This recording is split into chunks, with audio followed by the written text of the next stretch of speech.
थोडं मागून घ्या. नमस्कार.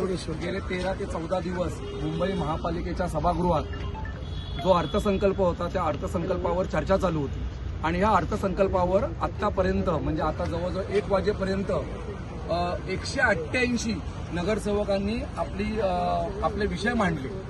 94 तास चर्चा झाली आणि ही चर्चा करत असताना प्रत्येक नगरसेवकांची अपेक्षा अशीच होती की ह्या आम्ही ज्या काही सूचना केलेल्या आहेत त्या सूचनांचा कुठेतरी विचार आयुक्तांकडून केला जाईल आणि आयुक्तांचा त्या संदर्भात सुतोवाच या बजेटच्या मंजुरीच्या वेळेला केलं जाईल.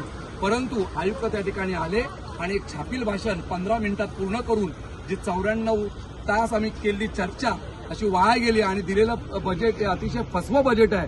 म्हणून आज आम्ही या बजेटचा धिक्कार करून डायरेक्ट या ठिकाणी हुतात्म्यांना आम्ही या ठिकाणी अभिवादन करायला आलेलो आहे आणि आम्ही शेवटपर्यंत ही मुंबईकरांसाठी लढाई लढू. धन्यवाद. शिकूया AI ची क्रांती. चला करूया MSCIT.